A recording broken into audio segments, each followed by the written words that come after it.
Well, this video is a bit unexpected. Those that watch my channel will know when I started detecting, shortly after that I found a solid gold ram's head brooch. I declared that to the British Museum as potential treasure because there was no hallmarks. It obviously had age to it, and over a year later I've got it back. The original video, as I say, I just started detecting. I was using a smartphone and the quality was rubbish.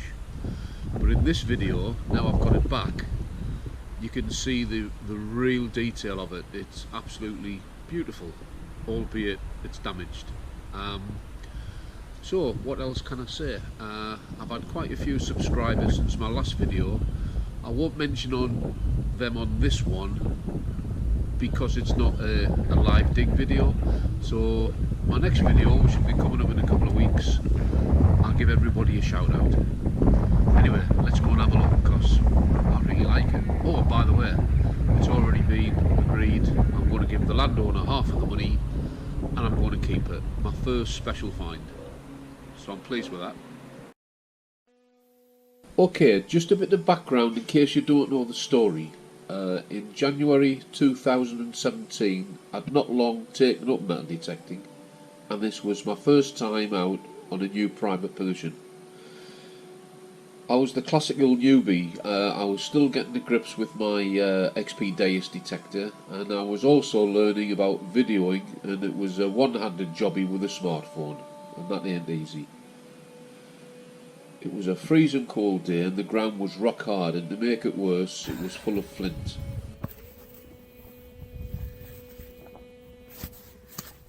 Flint.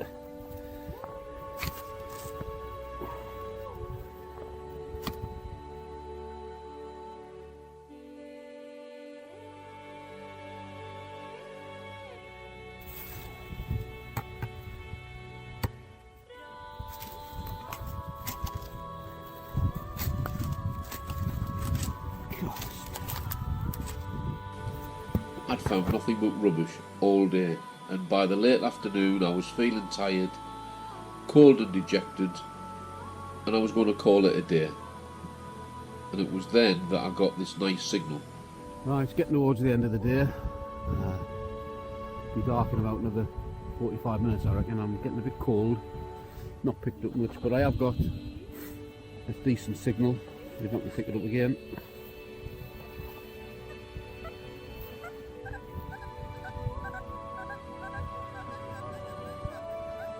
It's banging out high 80s. Sorry, mid 80s. And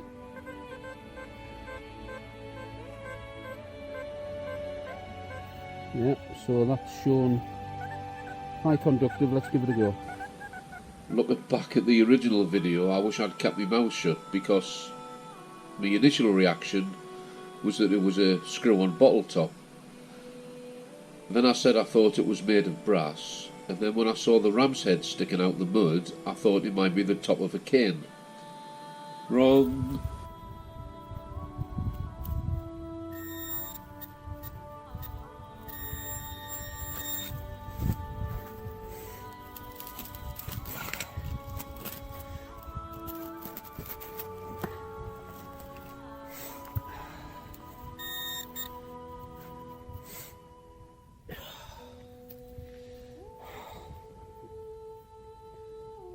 Bottle top. Oh, hang on.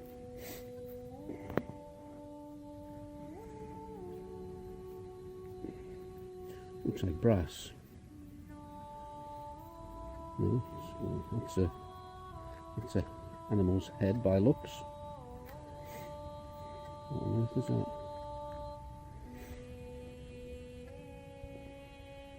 Top end of a cane. I think I need to get that checked out, cleaned up, and have a look. And then, as I was walking back to the car, I noticed the fine detail on it, and I started to think that it might actually be something a bit special. Anyway, I went straight to the landowner and said, "Put the kettle on, I've got something to show you." We both thought it looked nice, but we didn't dare think it was gold.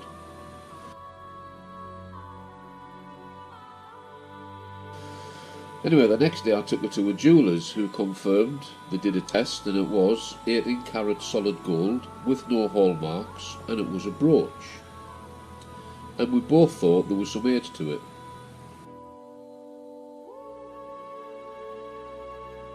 I handed the brooch over to the FLO, the Fines Liaison Officer, as a potential Treasure Act find, and she agreed. She thought it was something really special, and away it went to the British Museum. Over the months, the museum experts' opinions ranged from it being 1800s or possibly 1500s, and one person thought it could actually be Roman, and this was due to the vine and the harvest decoration, hinting to the Roman god Bacchus, who was the god of agriculture, wine, fertility and festivity. After a year though, the museum's conclusion was that it was indeed 1800s, and because it wasn't over 300 years, was not treasure within the Act, and so it could be returned.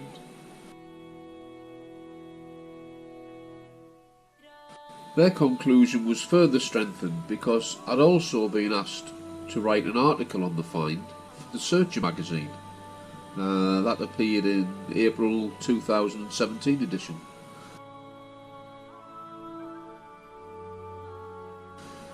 And following the article, I was contacted by a well-known expert and TV celebrity who starred in the TV programme The Antiques Roadshow. And he'd read the article and seen the photographs. And he said that he was somewhat of an authority in the field of fine jewellery. In his opinion, my gold brooch was made by an Italian master goldsmith by the name of Castellani.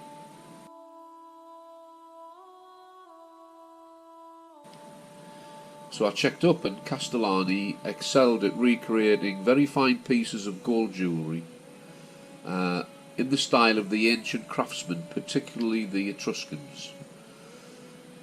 Then I was in a conversation with a very experienced archaeologist, and he had extensive knowledge in the Georgian period, and he agreed that in his opinion it was early 1800s in date.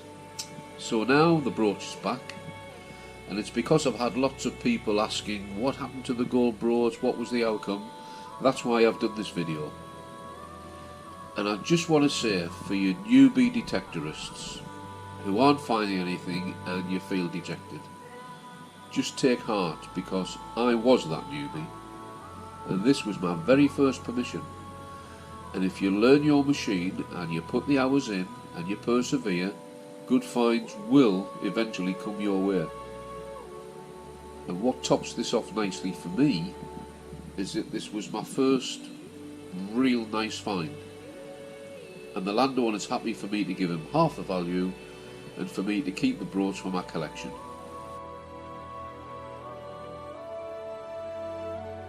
So that's turned out really great. And that, my YouTube detecting friends, is it. I hope you've enjoyed the update video.